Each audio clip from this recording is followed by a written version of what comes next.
Hi, I'm Andrew Dubber. I'm the Director of Music Tech Fest, and this is the MTF podcast. Your ears are amazing, and your brain, that's amazing too.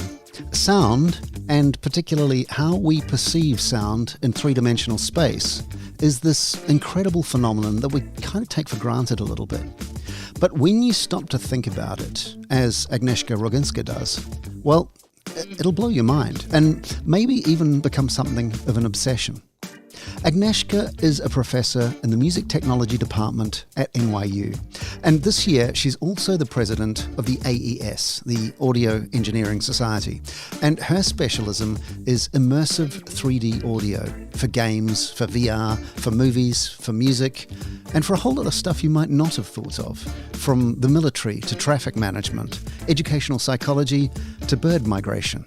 I spoke to Agnieszka from her lockdown in Woodstock, and even though it was just a Zoom call, she managed to make it seem pretty immersive all the same.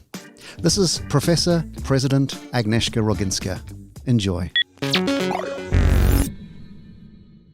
Agnieszka Roginska, thanks so much for joining us for the MTF podcast today. Thank you for the invitation. I'm happy to be here. You're sitting, I can see you're sort of surrounded by nature. You're not surrounded by studio equipment. I take it that you're in lockdown, but not in New York itself. Yeah, unfortunately not. So normally I would be in New York City in Manhattan, in Greenwich Village, but given COVID-19, we left the city a couple of months ago, and we've been completely isolated in the woods of Woodstock, New York, where it's lovely here, surrounded by trees and deer and wild turkeys. Fantastic. And I guess you get to spend your time being busy being the president of AES remotely. Do you want to tell us a little bit about what that means and what AES is? Sure, that's one of the hats that I wear. Yes, it's the president of the Audio Engineering Society. Mm-hmm. The AES is the largest organization of professional audio people and music technology, including producers, recording engineers, people who are interested in signal processing, acoustics, gaming, spatial audio, immersive sound. The list is very, very, very long. It's a society that has been around for over 75 years. Mm-hmm. And, traditionally it was started for people who were professionals in the field of audio engineering, which, back then was very limited to recording, broadcast, and so on. And over the past almost 8 decades now, the society has truly evolved to envelop the broader meaning of audio engineering, which of course includes gaming now, and the industry is growing at a tremendous rate, and so is the meaning of the Audio Engineering Society. So it's a society, it's an organization that has over 12,000 members worldwide. Mm-hmm. In fact, we're in all continents except Antarctica. Okay. And we have student members, and from a very young age, in fact, to professionals who've been in this industry for a very long time, and some of them have retired and are giving back to the community. And it's a really wonderful community of people who come together for the sole purpose of the fact that they're interested in audio and they work in audio, and that is their passion and that is their work. And so we have both student sections and professional sections around the world, over 120, much more than growing every month, every year. And it's a way for the community to come together and connect with professionals. And that means different things to different people, right? So if you're a student, it's a wonderful way for you to connect to people who are professionals in this field so that you can learn. Mm-hmm. You can learn things that are beyond everything that you're learning in your academic institution, and connect with professionals at a very early age, and start to network and learn from all these wonderful people who are around you. If you're if you're just graduating from college, or you're in your early part of the career, it's an amazing way to network and to get integrated into the community, to find job opportunities, and to really learn about what the industry is about. If you're a little bit later on mid-career or so, as you know, the industry keeps changing at a tremendous rate, and I think it's faster and faster as we move on with time. And you absolutely need to stay relevant. You need to keep learning. It's not something that you learn how to do your craft once and then you're set for life. You really need to keep learning, educating yourself. And so the AES provides you with this infrastructure, with this community, with this education that takes you and helps you develop as a professional, and helps you develop your expertise and evolve as an audio engineer. And then, of course, if you're later on in your career, it's also a great way if you're in your retirement or thinking about retirement. It's a wonderful way to give back to the community and keep the connection with the students or young professionals who are just starting out. And it's a really wonderful way to keep in contact with the community. So the AES is just this very large community of people who are around the world, and we're here to help people connect and help people learn. And education, I would say, is at the forefront of what the Audio Engineering Society is about. And of course, there's a whole aspect to it that deals with standards and setting standards for the audio. And we know about all these standards that the AES has set throughout the past many decades. Sure.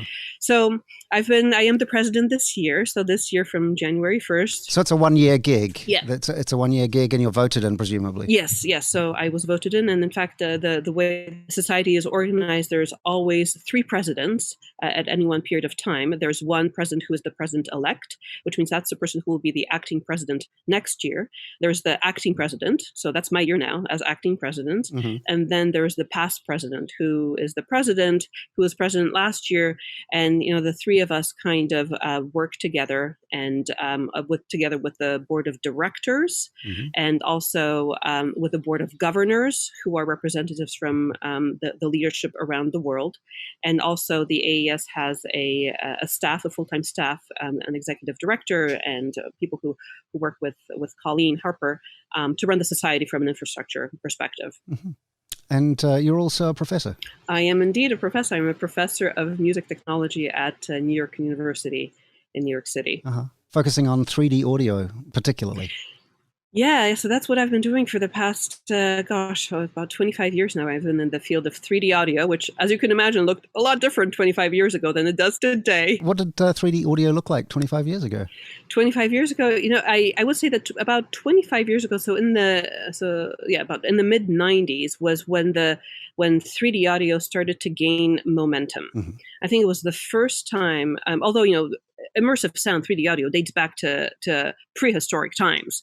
So, our ancestors, when they lived in caves, and when they were, during the day, they would be more or less in an anechoic, in the free field environment. So when they went back to their caves, they were just absolutely mesmerized by the sounds that they heard. Sure. And there's a lot of evidence that points to, the drawings that we now find in caves that date back to prehistoric times.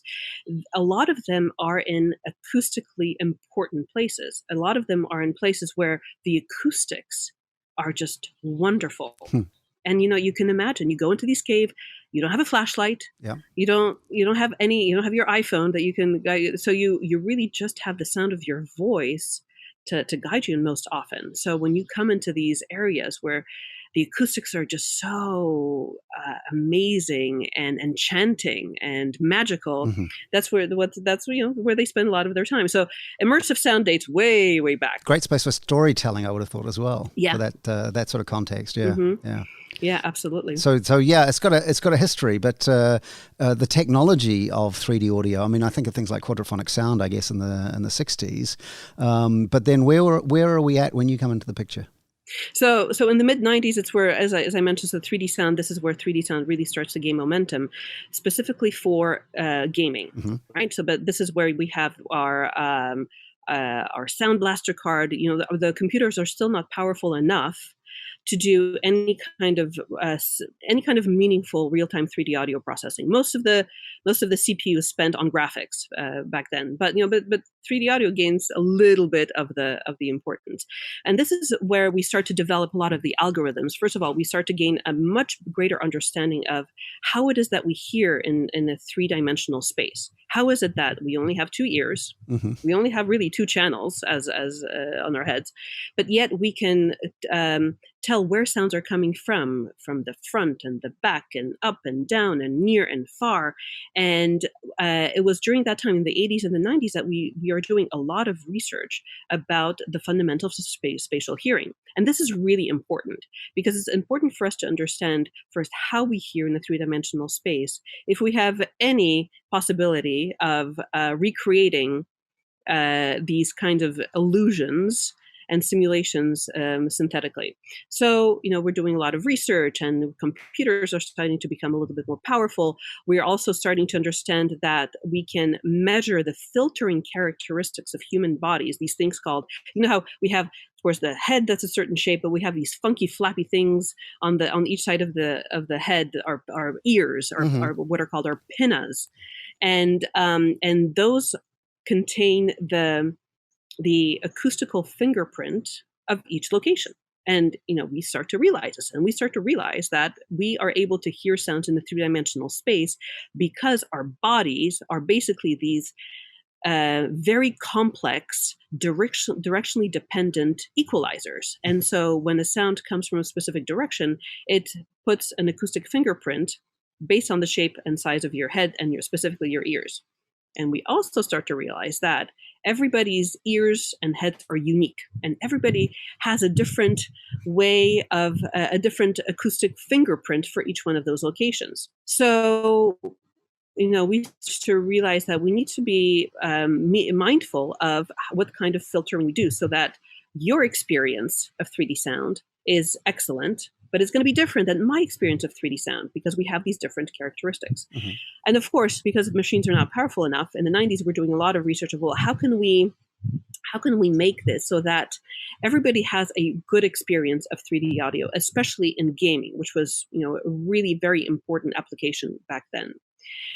So that's where we were in the mid 90s. So I did when I was I did a PhD at Northwestern University, and this is basically what I was studying: is how to acoustically measure these HRTFs or head-related transfer functions and superimpose them to any sound to create the illusion of hearing sound in a three-dimensional environment. And is this what we call binaural audio? Exactly. Yeah. So binaural audio is the true definition of binaural audio is a two-channel sound, two-channel audio that has on it superimposed spatial characteristics. So it's not stereo, although it's just two channels, but it's two channels that has these acoustically superimposed characteristics that give you information of not just what sounds you're listening to, but where the sounds are in azimuth, elevation, and also distance. Right. Okay. And apart from being able to replicate the sounds that are around us, what are the practical implications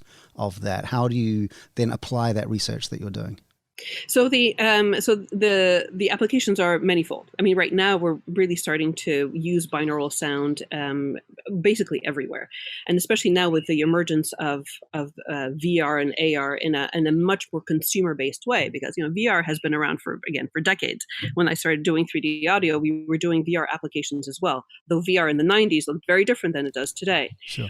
So the applications are manifold. They're still in gaming, very very much so. In the music, we're starting to see a lot of applications in binaural sound, but just immersive sound. Mm-hmm. And I want to make a distinction between binaural sound and the overall definition of immersive sound, because binaural is something that's very specific to two channels with spatial characteristics superimposed on the sound, whereas immersive audio can mean different things to different people.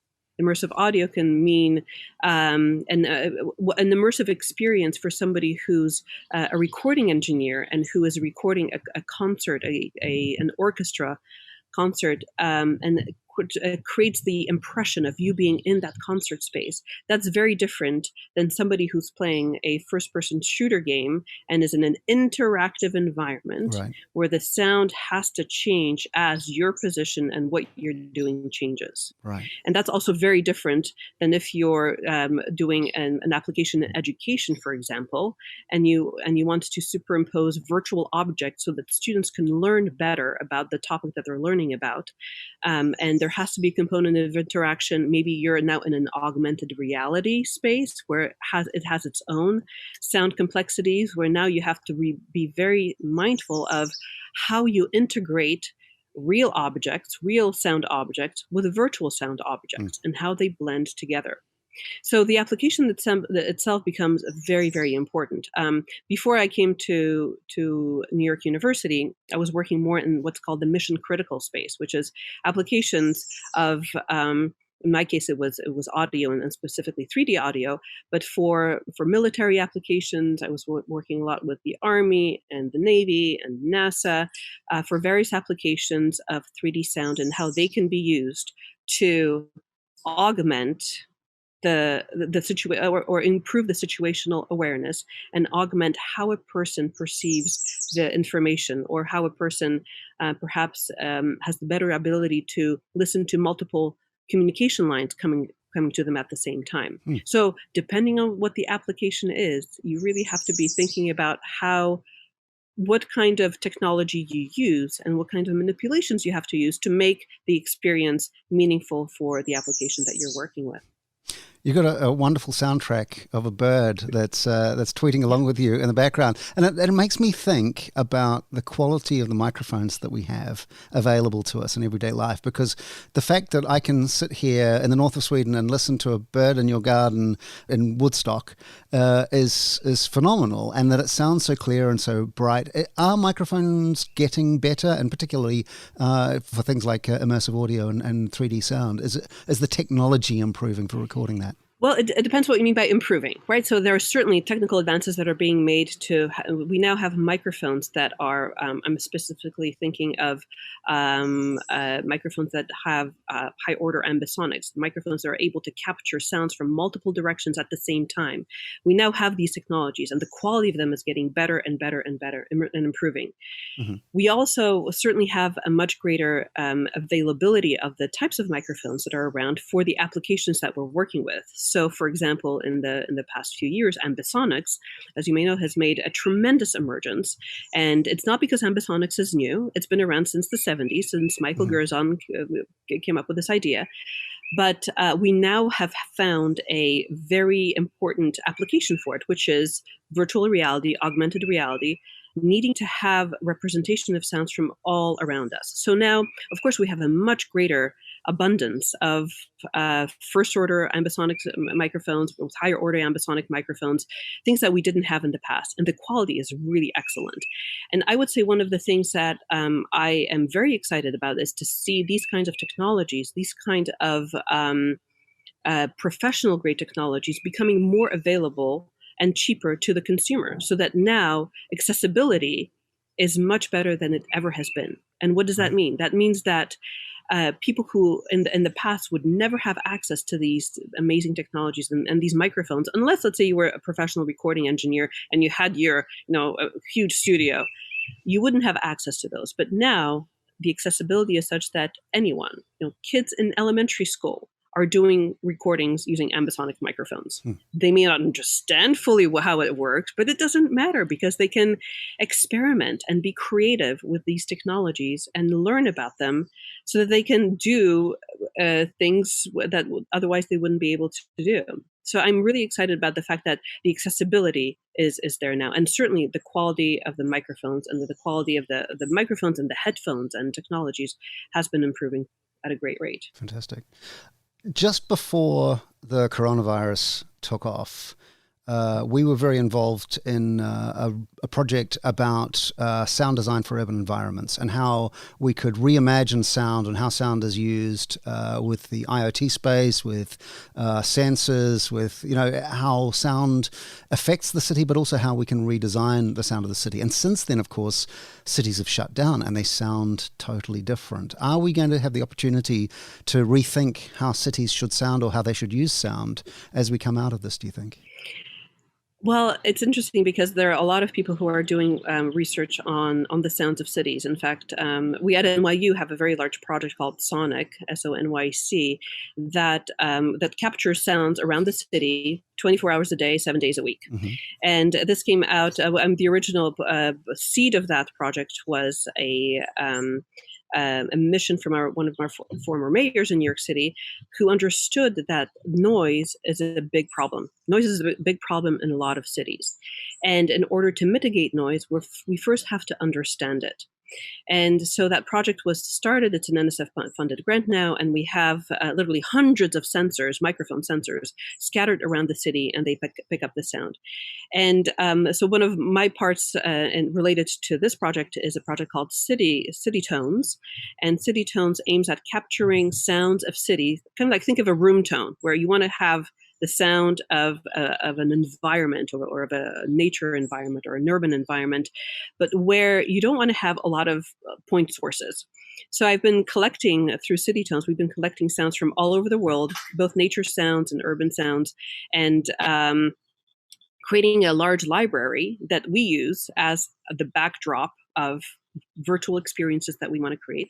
But what's really interesting is now we have the ability to compare and contrast the sounds that we recorded, let's say, a year ago, and what they sound like today. Mm-hmm. And the difference in places, especially in urban environments like New York City or like Paris and other large cities that have an enormous amount of sound normally, those sounds are gone. It's so quiet. It's almost eerie. And you think about like how what a difference humans make in the noise level of these cities. And so I think this is a very interesting time for researchers to be capturing sounds and to be looking at, well, not just sound, but to be capturing data from various sensors, but especially sound, to see what the human impact factor is, and how we manage to change the soundscape of our environments. And are we able to do that deliberately in terms of deciding what cities should sound like, particularly as electric vehicles start to become more prominent and theoretically the noise floor drops? Just quieter doesn't seem like a particularly ambitious goal, whereas designing the sound from scratch and thinking what should the city sound like seems like something that might be an interesting project to tackle. Yeah, I think it's a very interesting project for somebody who wants to take it on. I do know that quieter is better for a lot of things. Yeah. Quieter is better for example, there's been a lot of studies that proved that, for example, children don't learn as well when they're in a noisy environment. When their schools are in a noisy environment, there's a big correlation between their test scores and the noise. So I think that there's something to be said about thinking about how loud our cities should be and how much exposure we have. And this is not just coming from cars and the noises around us, but think about how loud it is. Like in New York City, when you're in the subway, it is loud. It is loud. It's like 90 plus dB SPL. And to have long-term exposure to that can cause significant damage. As far as NYU is concerned and the music tech program, what is it you group together as music tech? What is music tech at NYU? It's a great question. I think that music technology, every institution has a slightly different definition and a slightly different flavor of music technology. So at NYU, music technology is certainly influenced by where we are. So the fact that we are in New York City, we are driven by, and we also take advantage of everything that is around the city, including all the studios, the entertainment industry, and so on. At NYU, music technology, which is a program that's been around for over 45 years, and again, something that the content of this program has changed tremendously over those years. In fact, when it started, it was the music business and technology program, and since then then the two programs separated. Now we have a separate music business program and we have a separate music technology program. But at NYU Music Technology, we have several pillars of education that we focus on. And we completely underline to all our students that if you want to be in this field, you have to know what is the fundamental and what is under the hood, because the industry will change. And I say to all the students who are coming into the program, I say, you know what, I guarantee you that in 4 years, when you graduate from this program, the industry will look different. There will be another branch of music technology that has appeared, or, the industry will have changed in one way or another. And you have to be ready for this change, and you have to be ready to continue learning and to continue evolving even after you graduate. So what we underline in music technology at NYU is that you need to have a very strong foundation and basis of knowledge. You have to know the fundamentals. You have to know what is sound, how does sound behave. So you have to know fundamentals of acoustics and signal processing and electronic music. You have to understand the history. Because we are in the Department of Music and Performing Arts Professions, all music technology majors have to take the same classes as all other music majors. So you have to take music theory classes, music history classes, ensembles, and so on, so that you develop your ears as a musician, so that you understand how to hear and what to listen for. And but beyond having that foundation, which includes acoustic, signal processing, electronics, so all our students, undergraduate students, learn how to build circuits, and both analog circuits and digital circuits. And they learn not just, for example, what an equalizer does, but how is an equalizer built? And they built these equalizers so that they have a much better understanding and affinity for what they're working with. But beyond that, we are kind of focused on 5 pillars of research. One of them is, of course, recording and production. So everything that entails, looking at recording techniques, reproduction techniques. Right now, we're doing a lot of recording techniques that involve immersive sound and that capture and reproduce recordings in an immersive environment. And of course, I would put in that broadcast and live sound and mastering and mixing and everything that goes along with recording production. Another one is electronic music. And electronic music, not just from a compositional aspect, which is, of course, very important. So creating sounds, our students still work with analog technology. They spend some time in analog studios working with analog synthesizers and analog tape. So, working with analog technology and to create electronic music, but also from the other side of electronic music, which means building the controllers that electronic musicians work with. So building interfaces and to control music, to control the performance, to control the experience of either the composer or the participant or the listener. Another very strong branch of research is immersive sound, which is my main area of research. And this involves everything from basic research on how we hear sounds in 3-dimensional space, to applying this and creating 3D environments, to doing sound design from gaming, to create VR and AR and mixed reality experiences, to creating experiences. For example, I've been working a lot with collaborative music making, where you have musicians who are in different locations, where you bring them together in an environment where they share this environment, that they can make music together seamlessly. Just like if you and I are in the same space, we should be able to make music in that same kind of capacity. And another strong research area is music information retrieval, or in general, music informatics, which means extracting data and extracting information from music, or generally speaking, from sounds. So, for example, if you go to Spotify and you say, "I like this song, play me another song that sounds like this song." Yep. So, understanding what are the underlying principles of music, harmonic, rhythmic, etc., all these underlying principles of what makes one song sound like another song, or generally speaking, extracting data and understanding from just the audio data to identify sounds, or to identify specific bird species or specific types of car sounds.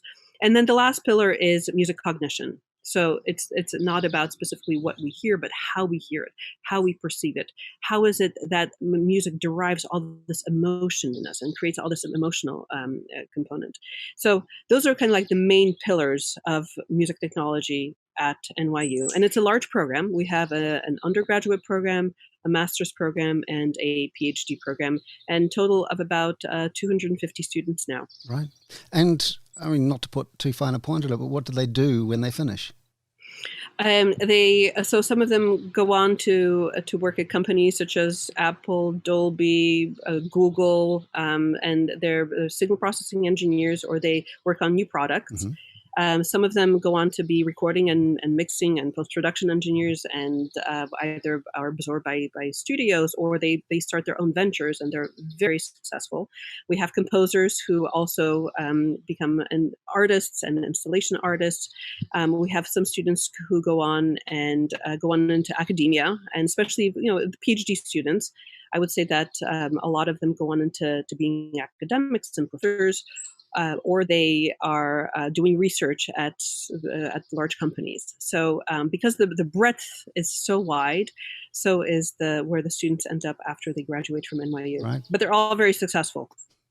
It's interesting because Music Tech Fest came out of the MIR community, and it came very much from Michaela Magus, who was the founder of MTF, was the scientific director for a roadmap for the European Commission for the future of that field. And so a lot of that community ended up within Music Tech Fest, but it's really interesting to see how that has all sort of shaped and evolved, because I guess sort of eight to 10 years ago, it was very much about recommender systems for playlists and those sorts of things. But now you're talking about, bird identification and other things. What other sort of pathways have come out of that sort of area? For music information retrieval, I think that a good example is how we're gaining a lot of understanding about urban sounds and urban environments, and specifically what constitutes an urban soundscape, and what kind of sounds we can identify. And this has been very informative. If we want to mitigate noise, we first have to figure out what is causing noise. And sound is one of those things that once it happens, it's gone. Yeah. And so it's not like any other event. And so in New York City, we've been gaining a lot of understanding of what constitutes the New York City soundscape. And right now we are just starting another project that will help us inform not just what sounds we're hearing, but where are they coming from and how are they moving, so that we can create trajectories of these soundscapes and cars and people and even migrations of birds and which direction are they moving, so that we can be better informed at mitigating these noises. When you say migrations of birds, do you mean tracking them with situated microphones in the field? That's right, exactly, yeah. Wow. So one of my colleagues, Juan Bello, is working on a project that specifically focuses on that. It's tracking bird migrations, where you have distributed networks of microphones, and you can identify the sound of the birds, but also keep track of the particular species of birds and how they travel through space. Wow. I have to ask, how did you get started in this? What was the first sort of path to the world of audio? I mean, was it mixtapes? Was it, listening to the radio? It's funny because I sometimes ask myself the question, how did I end up here? Uh-huh. So my first path, so I'm a classical pianist, and I have been a musician all my life. And when I went to university, to McGill, I started studying piano performance. Mm-hmm. And this was in the very, very early 90s. And during that time, McGill, and still does, they have an incredible sound recording program and a music technology program. Back then it was called Computer Applications in Music. Uh-huh. And so I became curious in these computer applications in music. And of course, back then, a lot of it was analog. It was just really the beginning of digital music technologies. But I became fascinated with it. And I ended up doing a double major in piano performance and computer applications in music. And what that meant is, and I had to learn to program. In fact, my first programming class was assembler. And I learned to build compilers. And we started using tapes and doing electronic music and running working with Moog synthesizers and running tape loops around the studio. And I thought that was like the coolest thing ever. Right. And so I decided to continue studying in this space, and I ended up going to NYU for my master's. Mm-hmm. And when I got to NYU, my first intention was to study sound recording, because I was totally fascinated by it. But when I got to NYU, I learned purely by accident about the field of 3D sound. And it was one of those moments that, the angels were singing, and I thought, okay, that's it. Yeah. That's all I want to do. And I literally lived and breathed day and night learning about 3D audio and programming 3D audio. It was the beginning of computers that could handle real-time 3D audio processing. And that's what I ended up doing. And so I continued to study this at Northwestern. And I just dove deeper and deeper, first working more in the military space. And then now being at NYU, I'm working with a lot of very talented students. And I'm just incredibly passionate about this field. And the more I learn about it, the more passionate I become. It sounds like it. I mean, when I think of 3D audio, I think of multiple speaker arrays. I think of 36 speakers at different heights and angles surrounding me. What do I need to listen to immersive audio at home? So, so right now, I think that the world of immersive sound is evolving at a very rapid rate from different parts. So to answer your question about what do you need to listen to immersive sound at home, of course you can experience immersive sound just by having 2 channels, right? Because really that's all you need. What matters is what flows into your ears. Okay. But immersive sound isn't just about what's going through your ears. Mm-hmm. So sound is also experienced haptically. Vibration. Right. When you're sitting in a movie theater and the bomb goes off or the train passes by and you have that, that vibration coming from the sub, and you experience sound with your entire body. Uh-huh. What is very exciting about right now, and specifically about home theater, is that we're getting to have technologies that allow you to customize your experience so that you can listen to your movie. And I'm thinking of Dolby Atmos and MPEG-H, which support what's called object-based audio, where sounds are not just mixed as they have been traditionally for a specific channel reproduction, which means that, okay, in the past, when you mixed for stereo, you expected the person to have 2 loudspeakers, mm-hmm. and they would be listening in stereo. Or if you're mixing something for 5.1 for surround sound, you expect that person to have a 5-channel setup in wherever they are, and they're listening over the 5 channels. But what's happening now with object-based audio is where we have the possibility of kind of like half baking a mix, right? So we produce the mix, but every sound becomes an object that has data associated with it, which means that when you're listening to a movie in your home, and let's say it's really late at night and you don't want to bother your neighbors and you don't really care about those bombs going off very loud, what you really care about is the dialogue. You now have the possibility to customize and adjust the level of your mix on the fly, depending on how you want to hear it. And this is very exciting, right? Because it means that you can customize your experience. You can customize it too if let's say you have a hearing impairment. And again, you want to just focus on the dialogue. You have the ability to do that.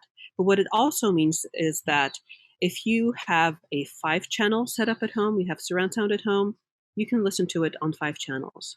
If you have 36 channels, as it sounds like you do, Andrew, you can listen to it over 36 channels because you have now the ability to do the final mix on the fly. So it's really a very exciting time for immersive sound. So are the same kinds of advances happening in sound that are happening in vision, for instance? Because I know I have a lot of, Skype calls and Zoom calls and those sorts of things. And the picture quality is often a lot better than the sound quality and those sorts of things. Is there a sort of a disparity in terms of attention being paid to these things, or is that just sort of my experience of the world?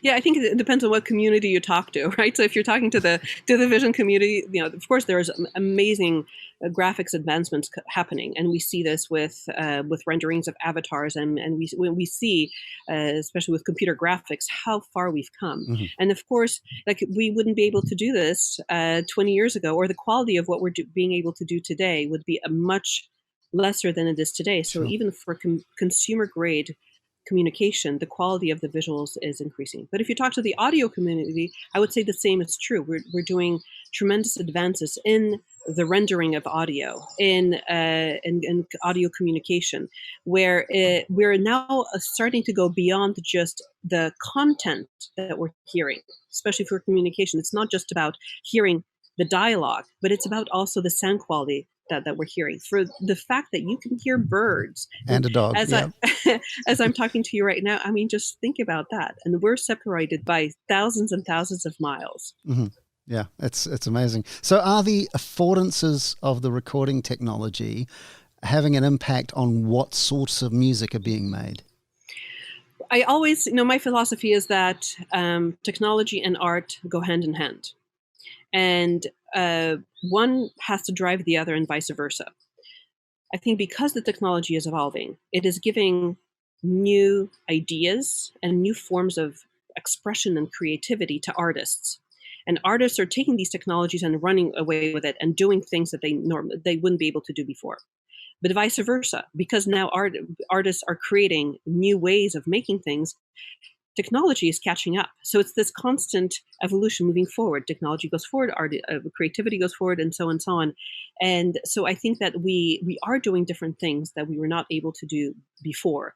And even thinking about just now the specific situation that we're faced in, where people don't get together as much as they used to, right? So now we have to be able to make music together across distances. Mm-hmm. We have to be able to, like at NYU in our department, all the ensembles, orchestras, jazz ensembles, percussion ensembles, everything had to be taken online.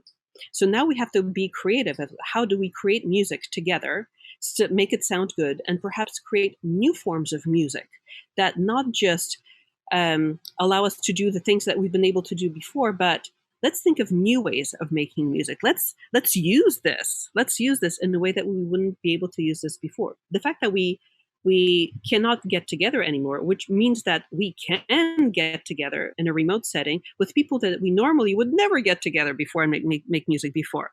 So now the geographical boundaries are gone. But latency must be an issue for sure. For sure. Latency is always probably the biggest obstacle in making music across distances. And in fact, we're doing a lot of research in this. I have one of my main research projects is called the Holodeck. It's an NSF-funded grant, and where we're building the Holodeck, just like Star Trek, if you're a Star Trek fan, where it's an environment that can become any environment, and it's also an environment that can that is a collaborative environment. People who are across distances who can now collaborate on using common objects. So we talk about latency a lot.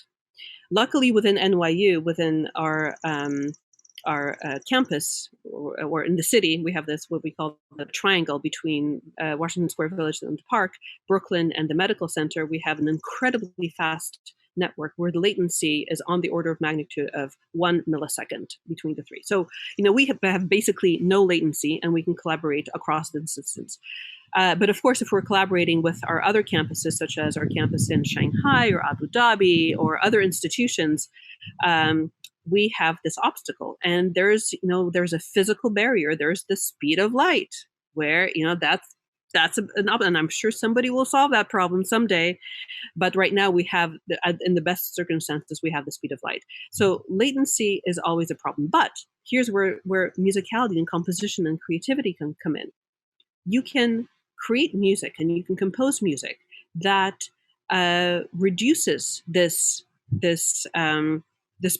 obstacle, where it's music that can be, under latency circumstances, can still be enjoyable. Or perhaps there are some composers that use the latency and in fact make it a feature in their compositions.